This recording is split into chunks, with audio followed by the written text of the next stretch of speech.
Everyone has a bright light inside of them that deserves to be seen by the world. That's why it's time to shine the light on the extraordinary who are accomplishing phenomenal things. This is the Shine Out Loud Show with Lillian Ogbogo.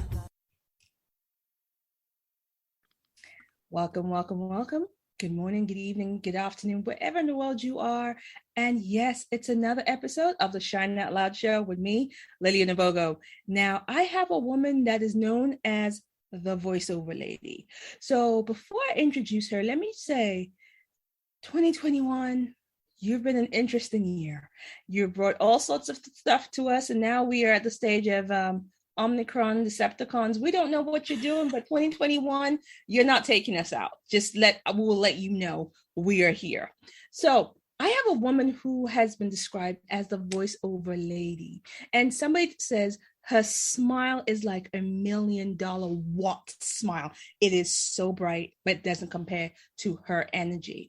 She is a voiceover artist, an author, a speaker, a trainer. This woman is, in fact, I don't think I can do her justice. Yolanda Spearman, please introduce yourself and welcome to the show. Hello, everyone. I am so happy and delighted to be here, to have been asked to be here. And I am actually a voiceover person. As you can see, I'm here in my studio today with my nice little setup because I've been working all day today, and I do voiceovers, I do speaking, I do teaching and training, do a lot of training sessions. And that is really who I am, what I am. And I'm an author. I love absolutely writing my book. Got my book in here, Relentless Execution. Yes. Cheese. This is my favorite. It has been my labor of love, and I'm so happy to have had that and to have birthed that baby. I'm going to be birthing some more next year, so look forward to that. But that is really who I am and what I am about. And really my goal for everybody is to be inspired again, to live their life without regrets. And all of us are on a joy journey, and I am hopeful that I can help somebody else get to their place of joy like I have. Oh, I like that. I like the fact that you said you are on a joy journey. And I think that's the thing, because we're taught that life is hard. We should slug it out. We should do hard work. I like the idea of a joy journey. How did you come to joy journey? Oh, that is a really good question. And I have to actually give kudos to a friend. I had a friend who experienced a very tragic incident in her life. Mm-hmm. And it was some years ago. It's about 6 or 7 years ago. And I was talking to her earlier this year. And she said to me, Yolanda, everything I do this year is about joy. And I was just like, that's an interesting concept. So I would ask her to do a speaking engagement. Or I would say, hey, you should do this speaking engagement. She was like, nope. It doesn't bring me joy. And I was just like, really? And she was intentional about everything that she did, was all about, and it was planned. Sometimes it was even rehearsed. She sent me a joy box just a few weeks ago. And she was like, Yolanda, this is a joy box. And there was a perfume in it called Joy. And there were some pajamas. She said, these are my favorite pajamas. I'm sending you those. And I was just like, this is like so amazing. She was like, it's a journey. And we were like, it's a joy journey. And she was like, it's a joy journey. And I got it from her life and from a tragic experience that she was like, I am not going to allow that to rule me and to become who I am. And she said, I'm making it to a transformative experience so that she can actually exude and experience joy throughout her life. You know what? I love that. And I love the joy box because you know what? I think we need more of that, and we need more friends who are going to send us joy boxes. And there's something so beautiful about that. And send my love to your friend and tell her that has, I will be borrowing that line as well. Yes, her name is Marlena. So just in case she sees it, her name is Marlena, and she is fantastic. She used to play for the WNBA, and she used to be a professional basketball player. I won't say WNBA. She used to be a professional basketball player before WNBA was popular. So, and she came up with that on her own, and now I'm using it. I love that. So let's look at everything, because you are multifaceted in what you do. And so prior to becoming the woman you are today, tell us about your journey that brought you to this point. Woo, that was a real journey, because I started off just like every other young person, young adult. You don't know what you want to do when you are small, right? But I saw my father every day carry a briefcase. So Right. he carried this little briefcase. He wore his little suit jacket and his tie. He was old school. So you know how they button it all the way up to here? They like, Chuck. He was like all the way up there. Yes. So but I admired it. And I loved seeing him carry his little briefcase. And that was one of the things I wanted it for Christmas. I wanted a briefcase. I wanted to be a girl who wore my high heels and I had that power suit on. And I was like, ooh, I'm gonna wear those fancy suits and I'm gonna walk into the room. So it was kind of a dream to be a business person. I was blessed to be able to attend schools that allowed me to actually relish in my vision of myself. So I saw myself as a business lady. I went to school. I went to Cass Technical High School, which you might not know about it at all. But in Detroit, Michigan, it is like the thing. It is like the school. So, and of course, we're proud of it, like you would be a college. So, yes. But anyways, I went there. I pursued business. I went to college. I went to graduate school. I pursued business, and I was able to land a wonderful job in corporate America. I worked for Ford Motor Company, Harley-Davidson. I had a fantastic career. Here's the key though. And here's the pivot. The pivot is when you get these places, you don't think about the trappings and the things that come along with it. Yeah. And I have a big personality. It's a shine out loud kind of personality. And those are not the kind of roles and the kind of jobs that like you to shine out loud. No. They want you rather muted and silent. Combo meal. Let's combo meal that. So muted I was and silent. Both. And they were, so in many instances, I even had people talk about my hair because I change my hair all the time. I saw you change your hair since the last time I saw you too. Gorgeous. Okay. But we change. We are different. We are big. Sometimes I might be a little conservative. I'll have the swagger that I want when I present and how I display who I am. And in some corporate boxes, they have a picture. Yes. I'm more of the picture now than I was before, but I had to learn how to be comfortable being me, whatever me that was, whether I had my zillions in my hair and they were long hanging down my back, or whether or not I had big curly gigantic afro puff. If that's what I wanted to be, that's who I was. But at many times I felt nervous, but not only that, I was told to bring it down and to tone it down and to not be so much. So that led me to getting comfortable, feeling tired of being suppressed, it wasn't that they did anything mean to me. It's just that I was never able to be me. And when you feel like you're locked up and you can't be yourself, you start to disappear and you start to shrink and you start to become less and less and less of the person and the joyous individual that God created you to be. And that is I am nodding and agreeing, and I understand, and I feel this in my soul. That is how I felt. And I felt so, as you said, muted. I felt invisible. And when I started to feel invisible, my husband would say to me things like, Yolanda, you used to write and what happened to that voiceover thing? He is the reason that I got back into voiceover because he found an old CD that I did many moons ago in the late 90s. And he was like, Yolanda, this is you. How come you weren't on the microphone? And I was just like, well, you start to believe the person that you have become in this box, right? So now I feel like I'm too much. I'm too big. I'm too Black. My voice is too ethnic. I'm too. Yeah. And he was like, nah, this is, you need to do this. So I listened after a couple years. About it. I didn't listen the next day. After a minute, I listened. But I listened because I kept having the same complaints about being in that box. Yes. And he kept trying to take me out the box, but I kept jumping back in. And then he would try to take me out. Then I would jump back in. And then he would say, you got this. And so I finally went and I tried it. Then somebody called me from Toronto, Canada. And they were like, we heard your demo. We love you. Can you do this? And I was not prepared. I had no microphone. I had nothing. So I had to run around, find a studio. I was like, they want to pay me money. Then I got it. Then I was taking piano lessons. This is so funny. And in the piano lesson room, I kept getting calls to do stuff. So I asked them, can y'all put a microphone and like some foam up in here so we can have like a quiet space so I could do a commercial in here? I did my first commercial in the piano lesson room with some foam that they put up in the corner for me because I kept getting calls to do commercials. Oh, I love that. I have never told that story, but yes. So you know what?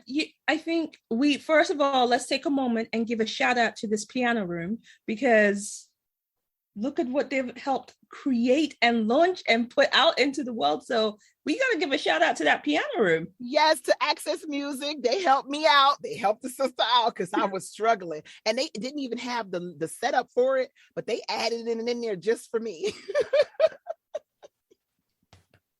Oh, that is amazing. And I love the fact that you've touched on something, invariably you've touched on something that first and foremost, the too much stories that we are handed, especially as women of color, it seems to be, it's not just an American problem or a British problem, it's almost universal.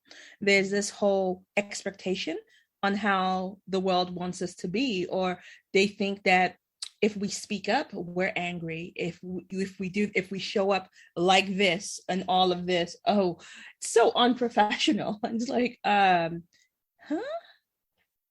Isn't Becky an accountant? Doesn't she have pink hair? But I won't mention that. Because, and so there's that point that you've touched on, that too much story. But what you've touched on is you didn't get to where you are by yourself. You had support. And that is that story that I think we need as Black women to really start sharing, because I think there's too much on social media going, oh, I made this by myself. I'm self-made, all by myself, all by my lonesome. But you talked about your husband nudging you and prodding you into the direction you needed to go. You talked about this piano room who go, you don't have the equipment, we don't have the setup, but let's find a way to make this happen. So thank you for that. You are so welcome. And there have been so many people along the way that have helped me to develop skills and that see things. And I think that people need to honor that. So when sometimes people will see in you what you can't see in yourself, and they will say, hey, have you ever considered? And I am quick to tell you, I feel like I know what I want and I know who I am. And I'm, hey, I got this. I know. But when I started to listen, I have to admit, more doors started to open. So I will suggest to others that sometimes people see things that we don't see in ways that we could never see them.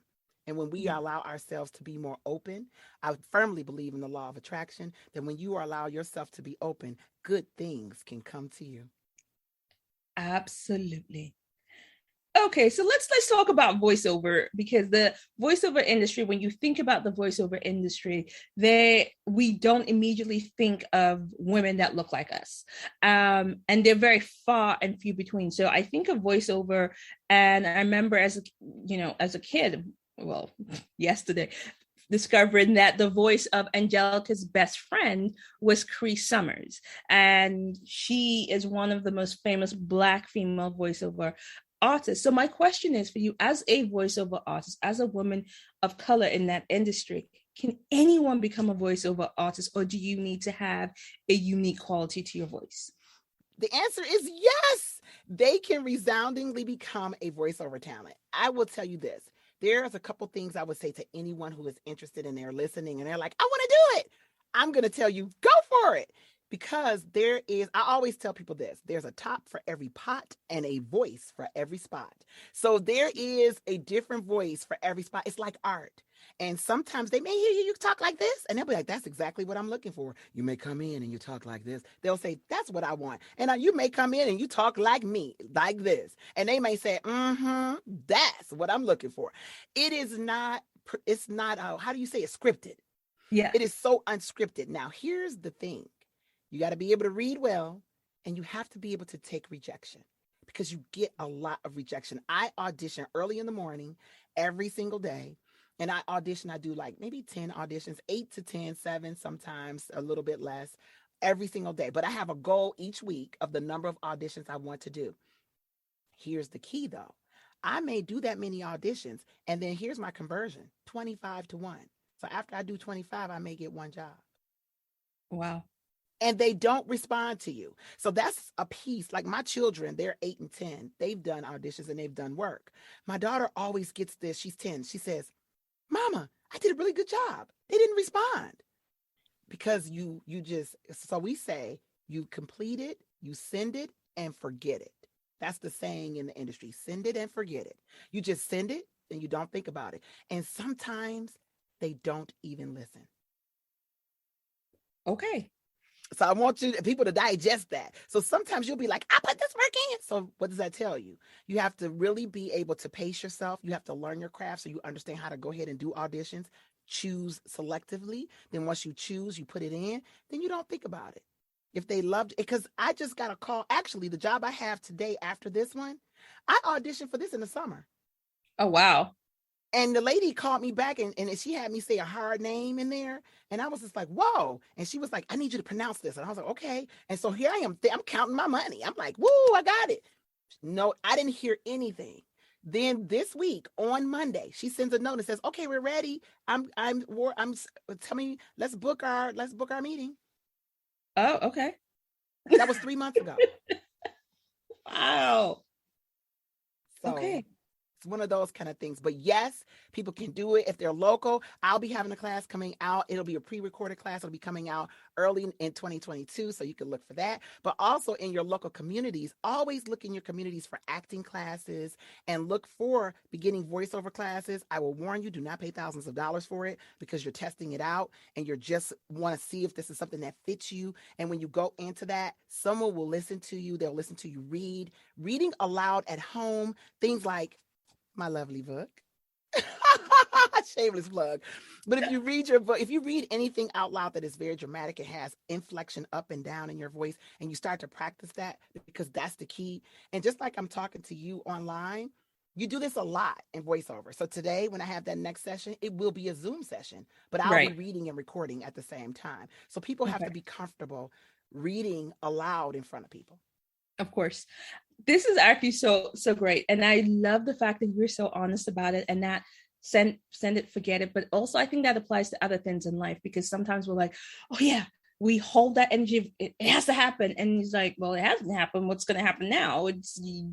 How do you move on? So I think that's also in itself a gift.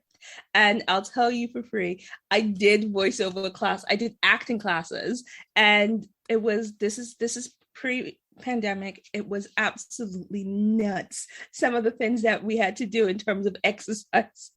I went with a bestie and we just decided, hey, let's do acting classes. And that was the best time that we had. It was really great. And then followed it up with some voiceover acting classes. So that was actually interesting to do. So yes.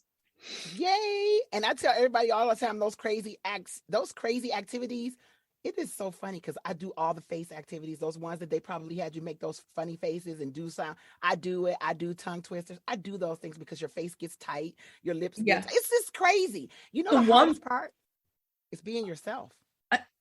That's coming to be my next question because I was the one exercise that we had to do was where we had to go around doing this to our chest to actually loosen up. And we're like, so I remember I had to do a speaking engagement. And before I got on stage, I started doing that. People were looking at me. I'm like, acting class.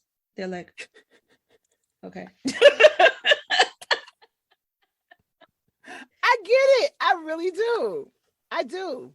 I take these deep breaths. I make these funny faces. My kids will be like, what are you doing? I make them because if I have to do something with a little lower resonance and it needs me to be more like, and I'm not moving my mouth too much, you need to be loosened. And if people don't get it, but the more you do it and the more you out there, the more you understand all those things, they work together. They all like building blocks. They all build on each other. Awesome. And you touched on something about the hardest thing is to be yourself. And so my question to that is, how does one build a voice repertoire of different voices? And you went into different voices just so easily and not feel like you've lost your own voice. I have a voiceover coach. I actually have a coach. I have a coach that I love him because he gets on me. His name is Dave Walsh, and Dave is a gay guy. He's a gay white guy coaching a black girl on how to be a black girl. And it is so hilarious because he does a good job.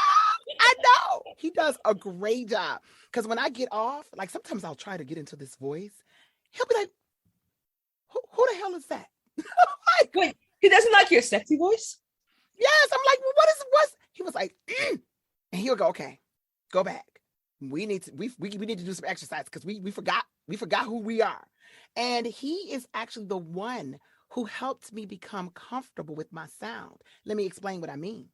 Because when you listen to a radio and you hear a radio personality, often we hear the radio personalities that sound like this. We don't hear the radio person, we don't hear that as the radio personality, right? Unless it's the comedian or unless it's that other person that they've brought in, but not the person who's hosting, right? So often I was nervous to be like, hey, because I make noises, y'all. I make noise. Like I was in a session the other day, and when I'm reading something long, which is called long form, when it takes longer than maybe 2 or 3 minutes. So when I'm doing something that's 30 minutes, if I make a mistake, I go boop, just because it makes a little spike on my screen so I can figure out where I made the mistake and I can go back, cut it out really easily. Well, here I am, people on the screen just like this. And we're going through, I'm reading, boop, oh, gotta go back, boop. And I'm just doing it. And then the people were like, so I don't see them when I'm reading because my screen is covered up. So I go back to the screen, I'm looking at them. Then I'm like, I forgot you all were here. Did y'all just hear me go boop? And they were like, we just thought it was a part of the process. You just get so comfortable with what you, I'm in there, boop, boop. I can't make it. I'm like, oh my gosh, this is all. I was like, I hope y'all didn't record that part. I'm sure they're like, okay, this is new. I know. I'm just like, sorry, y'all. It is what it is. Okay, so you do accents, you change your voice, you change how you sound. So which of the dialects, or actually not the dialects, but the accents and voices, which is the most fun for you to do? Oh, I love being an old grandma. And I love it when those babies come in here and I have to read them a story. They sit down so nice. I just love the babies. Oh my God, that's so cute. That's really grandma. Can you do like a Maya Angelou? Oh, I have never tried Maya. Let me see. Phenomenal woman. That's me. She has that low cadence. I got to practice her. Oh, that's good. Let me see. I know why the cage bird sings. I got to practice her because I never have practiced Maya. Because there's a way and almost an inflection when she talks. It almost sounds like she's singing. Yes, she has but it's slow, and you just go. Mm-hmm. She could have been reading the side of cornflakes, and I'd be like, okay, let me write that down because it's important to my life. Yes, yes. Because when she reads it, when she says it, I actually did a poem. I did Phenomenal Woman not that long ago for a company, but it is very melodic. It's very melodic, but it doesn't rhyme. No, it doesn't. That is the piece that is always funny in her stuff. It has that cadence and it's always the lower tenor of how we all got there. And she always laughs from the and then there's a movement. Yeah. I gotta practice her. Oh, this is beautiful. And so there's that expectation of when we hear Black voices, and I think even over here in the UK, there's an expectation when we hear Black voices from the States, there's an expectation it's supposed to sound a certain way. So do you still feel as an artist in your industry that there's an expectation that Black people are still to be cast in that urban character for commercials, or, they're supposed to be the, hey y'all auntie in the corner? Is there still that expectation? So I will say that for the most part, they don't buy that voice often. So the people who actually hire us are called voice buyers. So the voice buyers are not always looking for that. Normally it's based on the writer of the script. So the writer of the script, just like when you put your show together, I'm sure you have a tonality, an energy, something that you're looking for when you begin to ask your questions. You start saying, I want it to kind of go like this, or I want it to kind of go like this. Yeah. They have the same thing. I have the wonderful opportunity of being able to be a person who works with many writers when I'm doing voiceovers. So often I get to ask the writer, what did they hear? Because, when you're writing something, you hear the energy and you kind of imagine it. Like, I'm sure you probably imagine kind of, okay, this is what's going to happen on the show. I know this personality is like this. They have the same energy. Yeah. So because of that, to answer your question, it's a combo meal. I want to always say that, and I really want people to be clear, it's art. So sometimes I have some very dear friends, and I have a really good friend. She's my mentor. Her name is Kever. She talks like this, and she's always like, Yolanda, I want you to make sure that when you're there, you're enunciating and never allow people, but she always speaks like this. She's from California. She's in that area. She sings. She does, and she has booked some huge stuff. I mean, she did a movie just a little while ago, and I can't remember what the name of her movie was. It was called something about the light, but she did a whole movie, and she's the voice of the movie, and her voice is always like this. But they don't expect her to sound like, hey, but I sound like, hey, that's who I am. I'm that voice. So when they do hear somebody, though, that's my brand. Right. So I don't have a problem. If they say, we need Black Girl Magic, I'm like, what's up? Hi. Love it. I absolutely love this. And I think we need to be comfortable with the different ranges of our voices. And the way you spoke about your friend with her voice being almost sound like the female version of the voice of God kind of deal. It's one has to be comfortable with how their voices are. And I think now that we have the explosion of audiobooks, how can people get started as voiceover artists for audiobooks? What will be your advice? So for audiobooks is a very different beast. And you would go to a place to help you begin. Is someplace like acx.com, the letter A, the letter C, the letter X.com. It's how we all listen to books through Audible. Right. So if you've ever listened to a book through Audible, ACX is the way you go to record those books, and they post their projects there, and you can audition for their projects. Okay. And it has in there, it actually says, it actually has a step 1, 2, 3. So it'll say, if you're a beginner and you want to produce it, do this. If you want to read it yourself, do this. If you're an author and you want to do it, do this. So it kind of walks you through and has videos. So you can actually watch the videos, and then they will actually put up auditions. So you'll put up a profile and you'll put a clip of yourself reading. I did a clip of myself reading it's just a really short story. You can read any short story, a paragraph. And if they like the tonality, they like the way you're able to shift from character to character, then the person will say, hey, now the thing to be mindful of is they're going to offer to pay you 2 ways. One is going to be per finished hour. The other one is going to be royalty. Right. People will say, I want royalties. Not if her name is Jane Doe and no one has ever heard of her, because she may only sell 2 books. And if you're getting paid off royalties, you're going to get paid from 2 books. So that might be what? $20. That's it. Okay, but so you want to be mindful of things like that. So you want to, when you get on that site, they will tell you the basics, but you want to read it. This is a business I think any business is a business where you want to be a student of the industry, and you really want to do your research. You want to read up on it. There are tons and tons and tons of places and resources to be found. But ACX is a really good place to go for a beginner who especially wants to read audiobooks, because there's thousands and they're looking for voices. Awesome. So thank you for that. So ACX, I will actually check that out, and I'll make sure it's in the show notes as well, so that people will go and take a look. So ACX. And, we're talking about voices. We're talking about, you using your voice as an instrument, as your tool of trade. But I'll share this. Very early on, I was afraid of speaking in public. And one of my issues was that I hated the sound of my voice. I thought I sounded like a chipmunk on crack. Now, please don't ask, because I don't make it a regular, thing to hang out with chipmunks and find out what they sound like, whether they are or not on crack. But this was my thought. Why do most people hate the sound of their own voice? Because we don't hear it. We don't hear how we sound. We hear ourselves from one perspective. We hear ourselves from the words coming out, right? We don't hear it from the sound coming in a very close proximity. So when you start to hear yourself, then you get to hear what the world hears. And you're like, I don't sound like that. Yeah, you do. You do.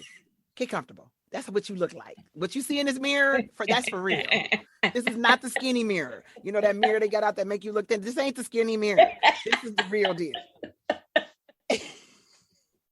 And people get a little taken aback. Some people are a little bit shocked. Some people are a little disappointed. Because inside of their own head, even though they're speaking, they made themselves sound like this. They were thinking that when I speak, and when they were speaking, it was really coming out like this. And they were like, I don't sound like that. Yeah, you do. Yeah, that's what you sound like. Yeah. And they're like, that's not my voice. Yes, it's your voice, my love.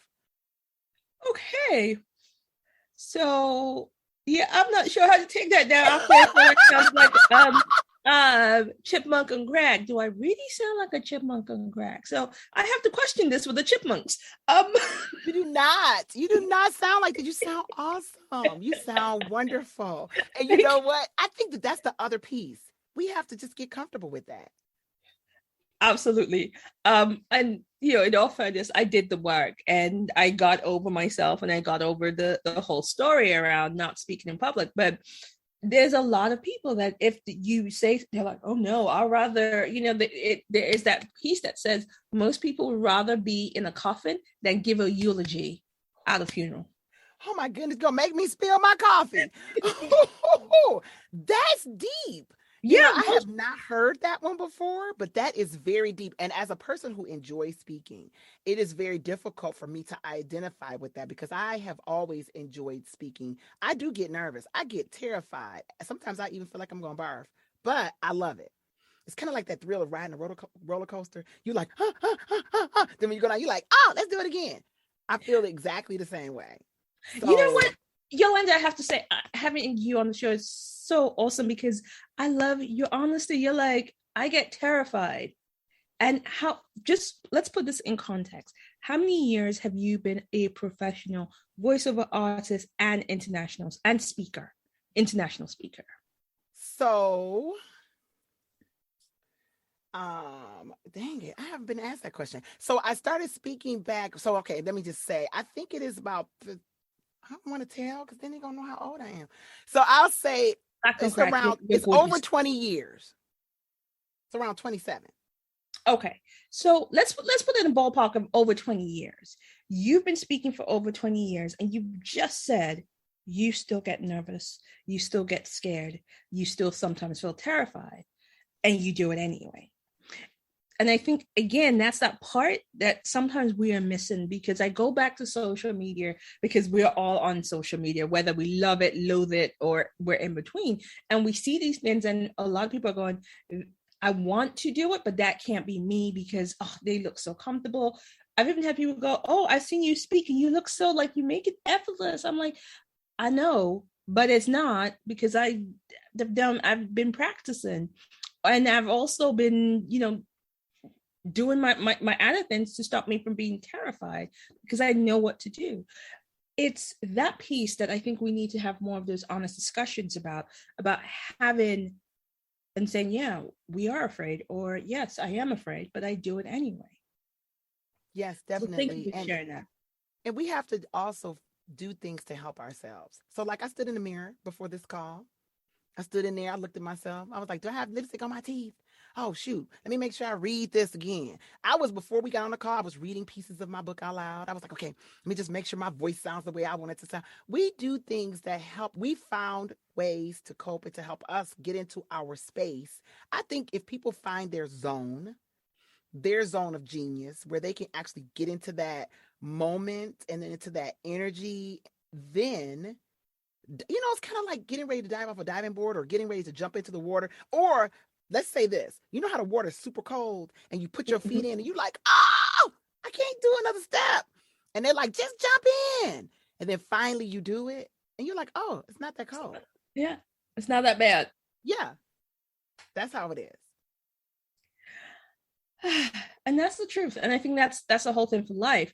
And so we are keeping on voiceovers just for a bit more. And I will ask, as a speaker, when you see others speaking, especially those who are new to the industry, what are most people doing wrong when presenting, public speaking, or just even being on the mic for a podcast? What is it that they're doing wrong, and what could they do better? So I would say this. I would say this is an issue that all of us struggle with, and that's getting to the point. It is so hard because we get into our stories. Heck, I done took you down a rabbit hole twice today and had to say, okay, and my point is. So I actually have that as a sentence for myself that I have had to memorize over the years. And your point is. So I used to have a friend who always would say, and your point is. And I used to put people in the audience. So I would have like a friend in the audience that would be like, they would hold up a hand and be like, so I'll be like, and my point for that one is, and my point for that one is, and my point, because we all like to talk and we like to tell our stories. The hardest part for us is to bring that sucker home. Because how many times have you sat in a room, you've listened to somebody, you were like, they were so good. I have no idea what they talked about, but their energy was fantastic. True. I don't want that to be me. So get to the point. Get to the point and then go back and tell your story, because we still want to hear the story, but we need your point, because that's what makes it sticky, right? And that's what actually causes people to be able to change, is when they're able to actually adhere to or stick to your point. I love that. Thank you so much. Thank you so much. I will say, let's keep on this theme and getting to the point is, sometimes you watch people get on stage, sometimes you watch people get to the mic, and it seems like the voice vanishes. It's like, what is it that we have to do to prevent that from happening? Breathe.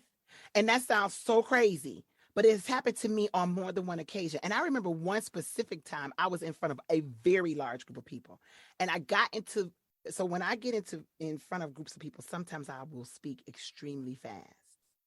It's just like, I don't know why I think it's just a nervous response. I will start going. So I got up there and I knew to breathe. I knew it. Breathe, girl. You got to breathe to live.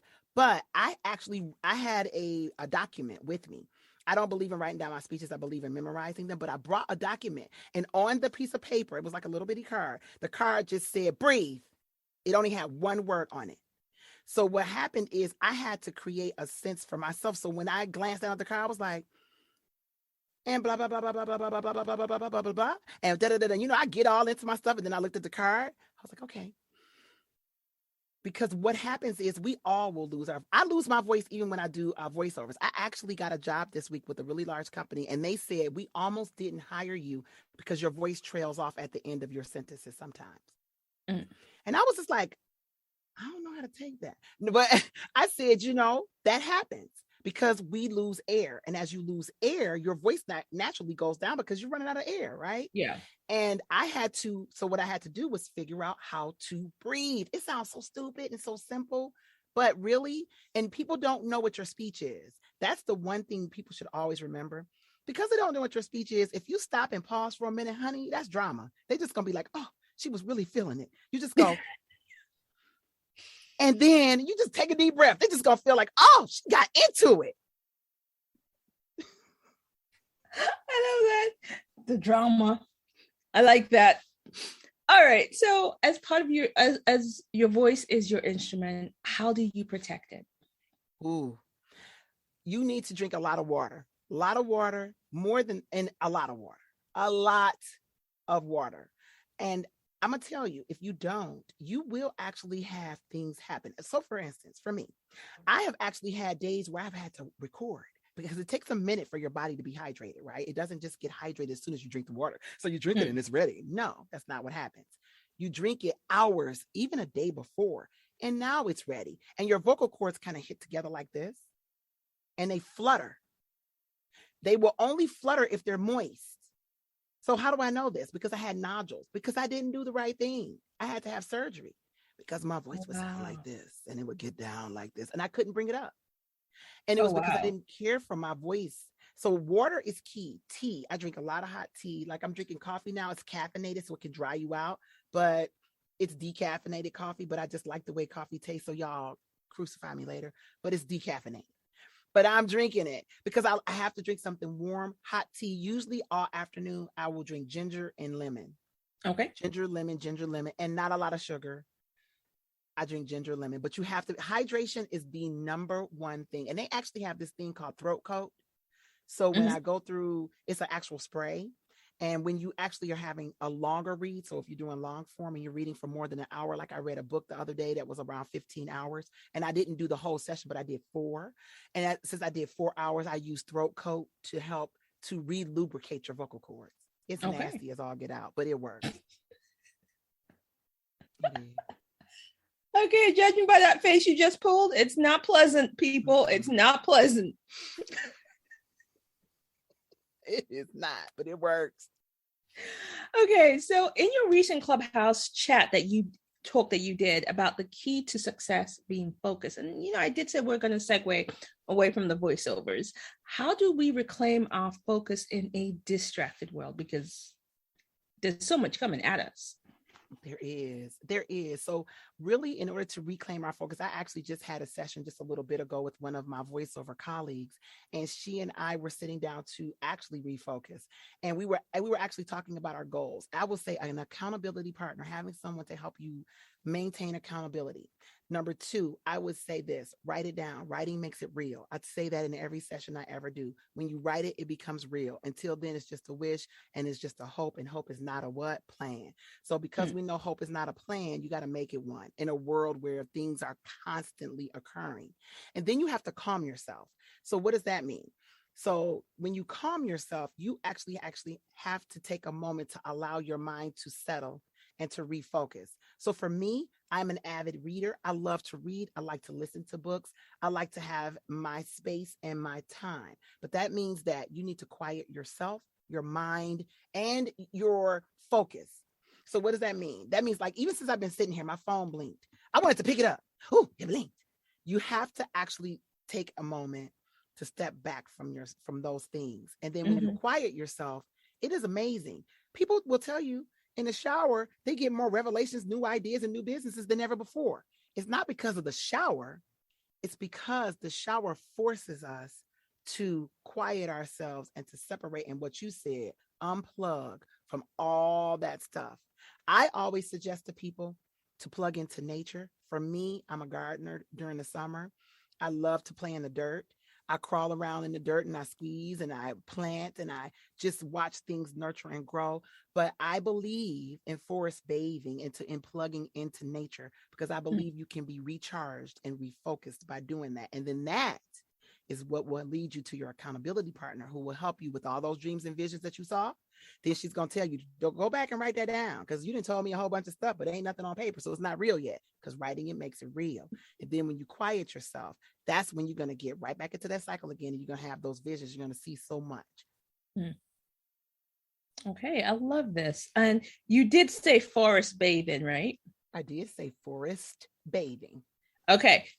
Now I know what it is. And I remember the first time I heard it from a friend of mine, I looked at my friend like this, like, am I going to need bill money for you? So just for those who don't know what forest bathing is, do you want to tell them what it is? Sure. Forest bathing is a concept that it was created in Japan, and actually it has grown in its theory since that time, where people actually create areas of plants, trees, where people can actually go out and they can actually plug into nature. So specifically taking a walk in nature amongst a bunch of trees or flowers or plants, or even if you can't actually go walk in it, it's specifically, that's why it's called bathing, because you are supposed to take a walk and you're supposed to meander through. And as you walk and meander through and notice nature, you're able to plug in and get recharged. But a lot of us don't live near a forest.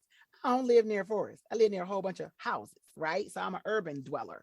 So I have a garden and I actually use that to go out and quote unquote forest bathe. You know, it's not really a big forest. It's got a whole bunch of little plants. So I put my hands down in that dirt and I get connected to the earth. Some people say it's earthing, things like that, but it helps you to get regrounded. Okay. So guys, no, it's not running around naked in the forest. That will get you arrested. Just so you know, don't come back and say, Lillian, Yolanda said forest bathing and now I need bail money. Yolanda doesn't have bail money for you. It's not that kind of bathing. You're just walking around. Keep your clothes on. Yes, keep your clothes on, please.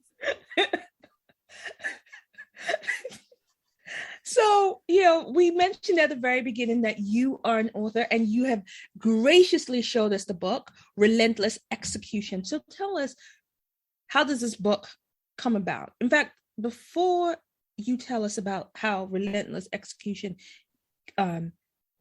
came to be, can you tell me, there was a piece I read where your 8-year-old daughter said she had found your book in the basement that brought you to tears. Can you share that moment with us, please? Oh, that was such a beautiful moment. So in my basement, I have a bookcase because I'm an avid reader, right? So I save certain books that I want my children to grow up and read. So on that bookcase, I forgot that I put on my journal. So as a child, I journaled quite a bit. And I was a dreamer and I sketched and I drew art and I would draw pictures of the things that I wanted to do. I wanted to do so much back then. I mean, the world was my oyster. I was going to do it. So I had one particular one that was actually a calendar when I looked in it, and I would write in the days my thoughts of what I should be able to accomplish by this point. So and I didn't realize that I kept it because I wrote in that journal when I was 16, 17, and 18. And my daughter found it. And she was like, there's this one right here. What is this? Because of course it's old, it's worn, and it has all these things in it, but now it goes to 18.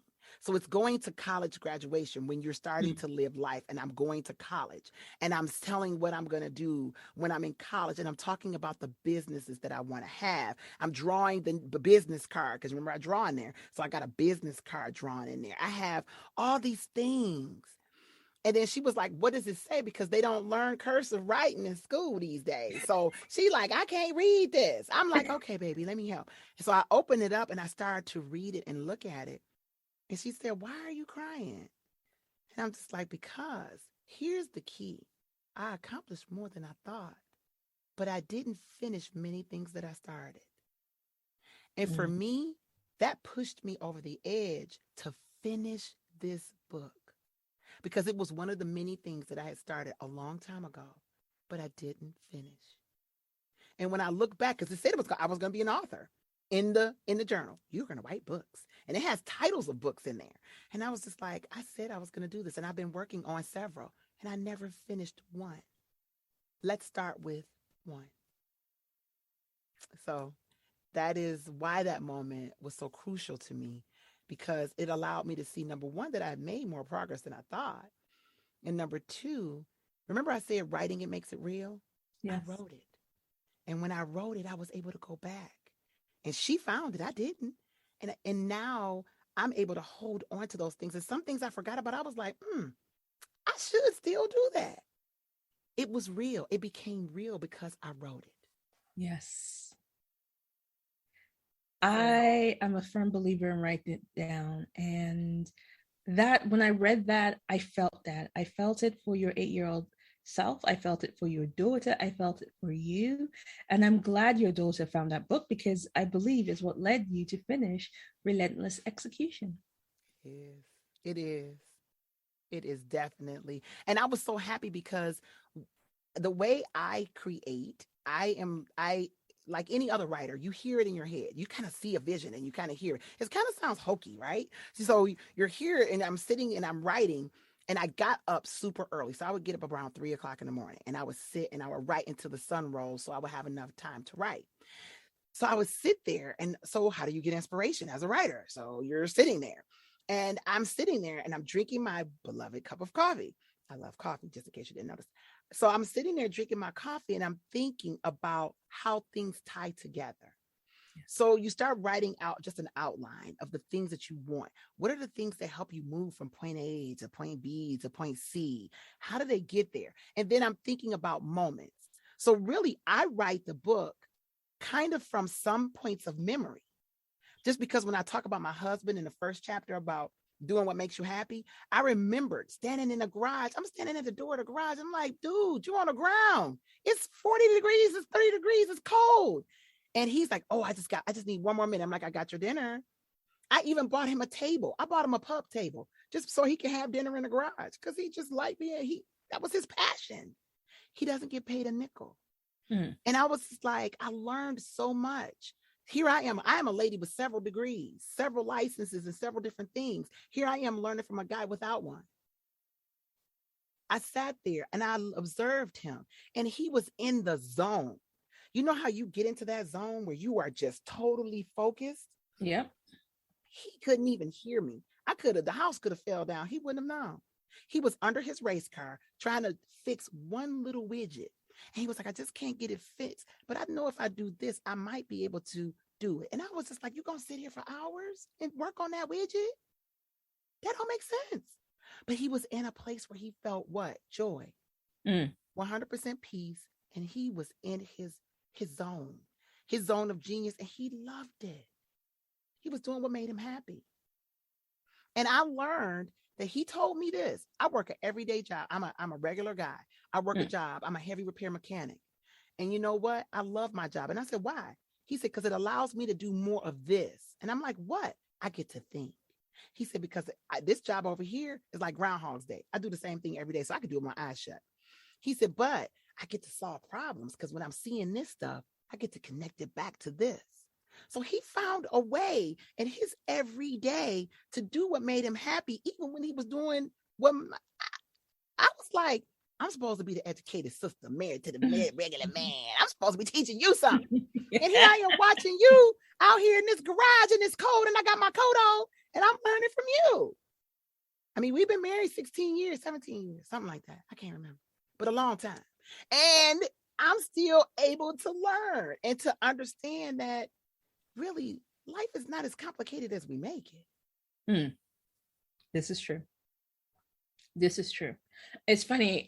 You talk about life being that we complicate stuff. Someone sent me a message this morning, and it's a meme, and they were talking about how, yes, that life is hard. And I'm like, no, life isn't hard. We make it hard.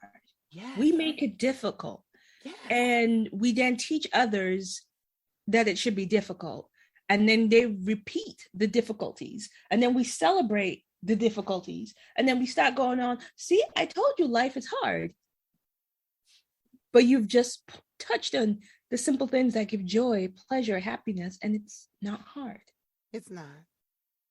Not at all. We looking too deep. My favorite one is sometimes when you go looking for monsters, you find them. Come on now. Yes. You have searched for it for so long. Now you found it. Exactly. Here's a monster. Oh, there's a monster in my room. Yeah, you went looking for it. Yes. So let's talk about your book. And we're talking about the REX principles. What are the REX principles?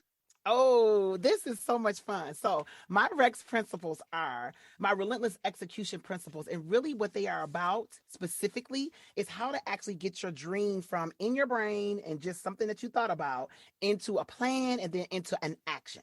So they are do what makes you happy. Of course, when I was talking about my husband, find your focus. And then, of course, some people always say, I don't like this one. Sometimes you got to pick up poop. And I'm going to say something on that one real quick.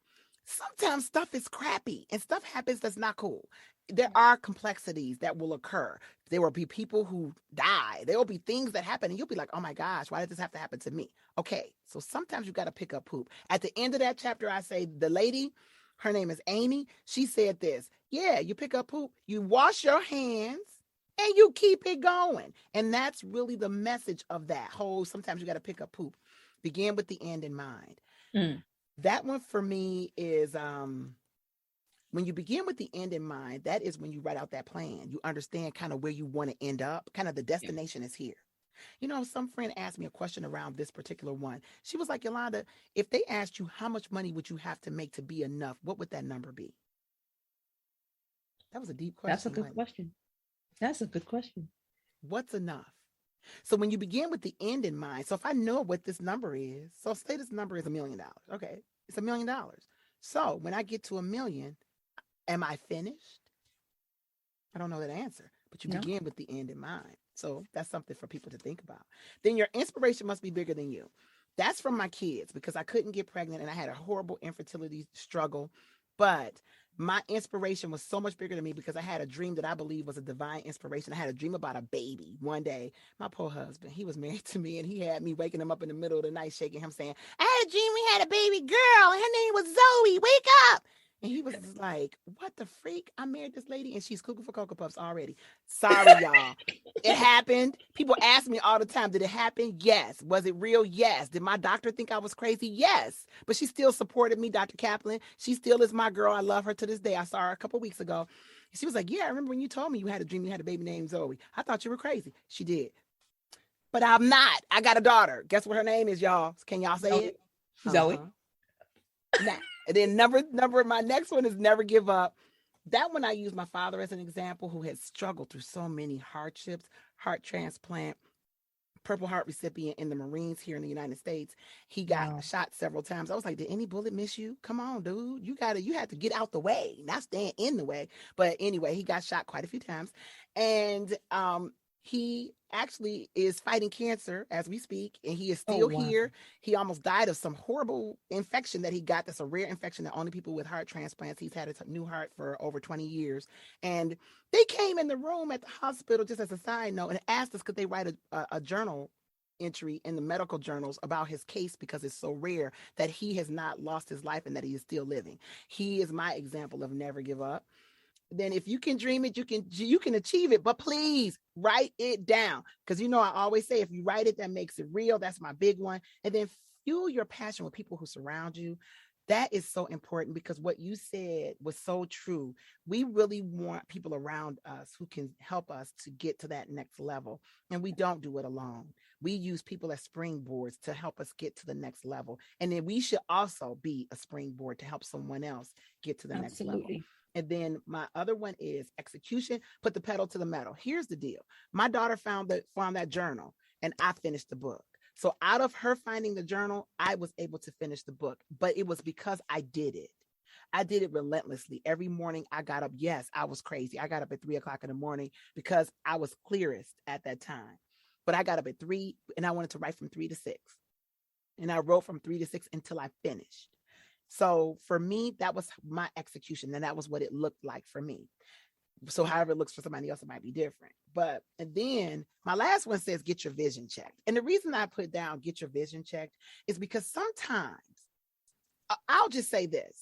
I wanted to be a real estate agent. And I thought that that's what I was going to be. And that's what I was going to do. I was going to have this big real estate empire until I realized, I don't like selling houses. I had to realize that I ain't like that.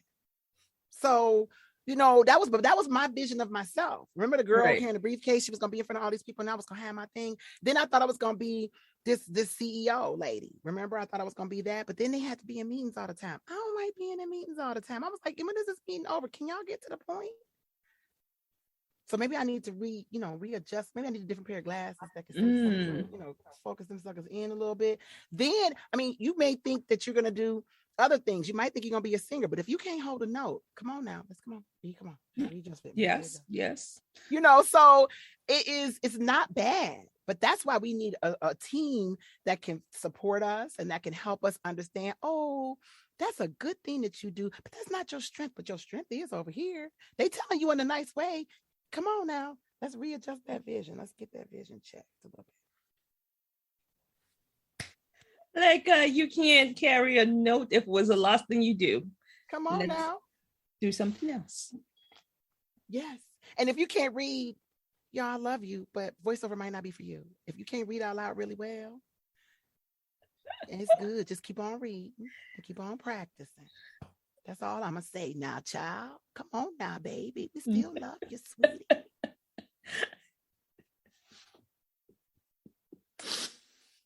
Stick to your strengths and allow yourself to be guided. Amen. I like sister. this. Yes. I like this. So, the book is really, it's a quick read and easy digest. And for me, I loved the input of the different stories, and it brought it home, and it landed the book in such a really easy way.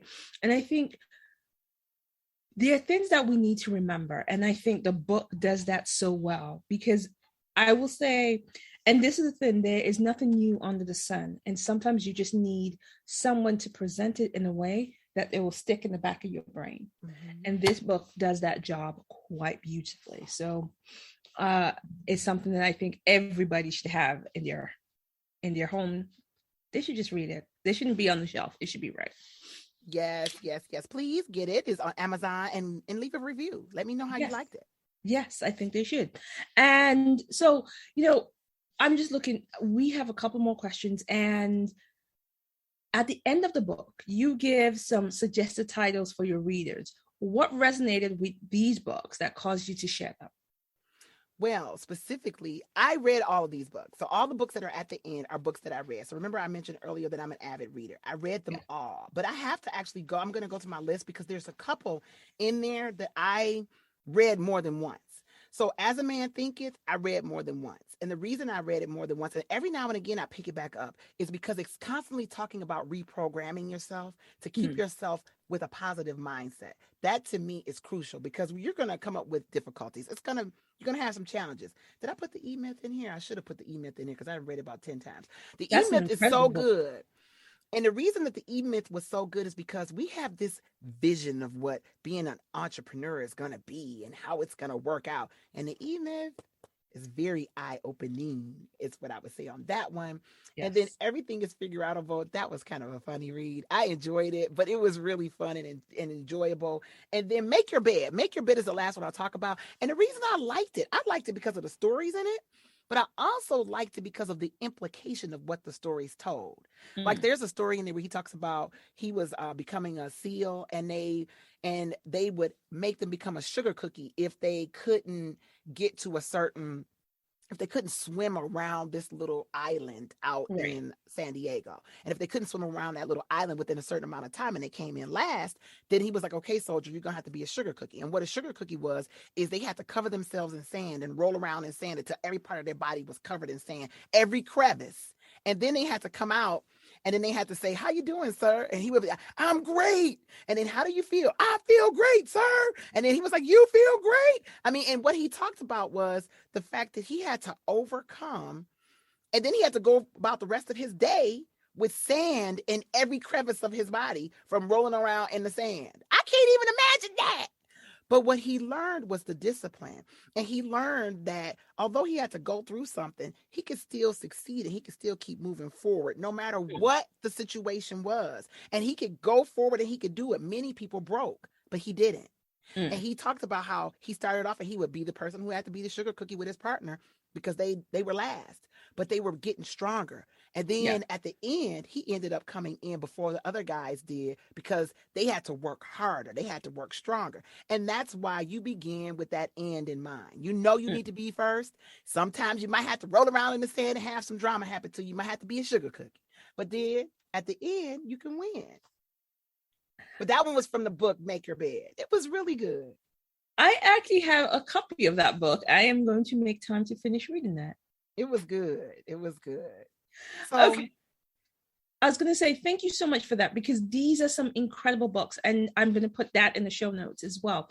The one thing I want to ask, with everything you do, wife, mother, author, voiceover artist, speaker, trainer, what are your current self-care practices? How do you take care of you?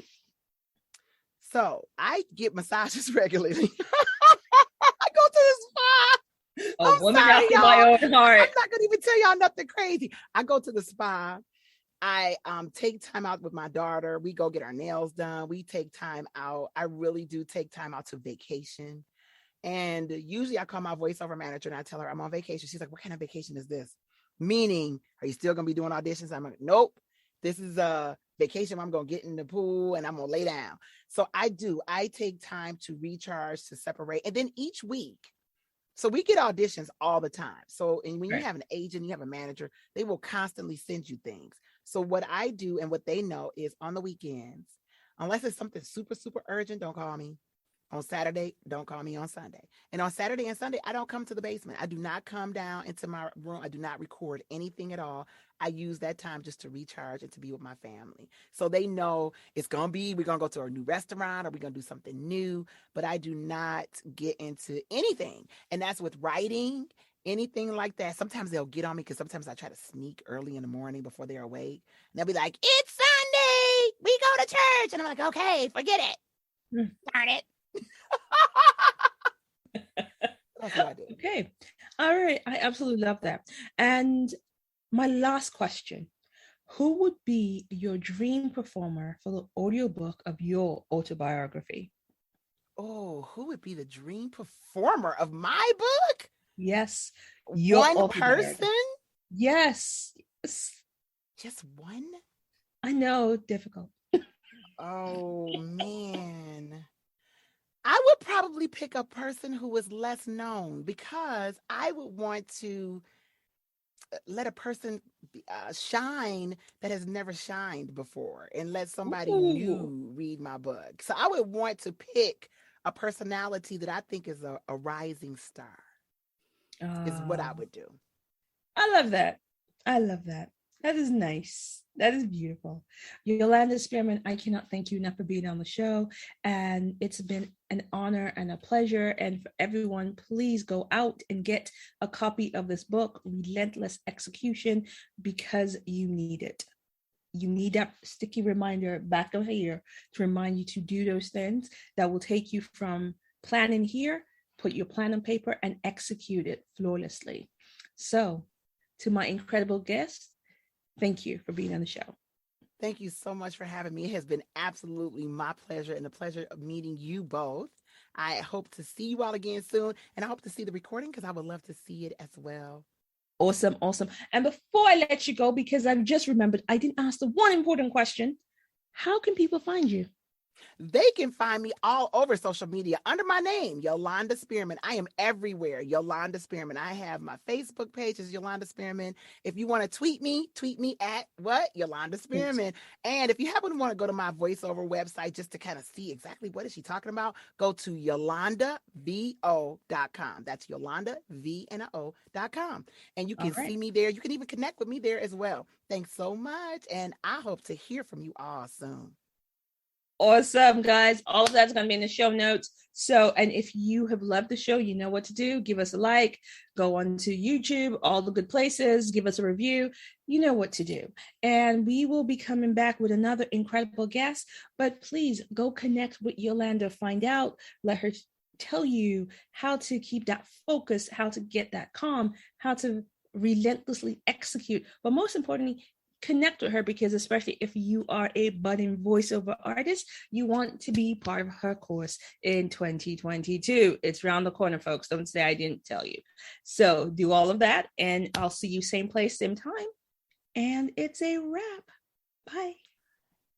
You've been listening to The Shine Out Loud Show. If you want to connect with us or let us know what you thought of today's show, be sure to follow us on Twitter at Shine Out Show.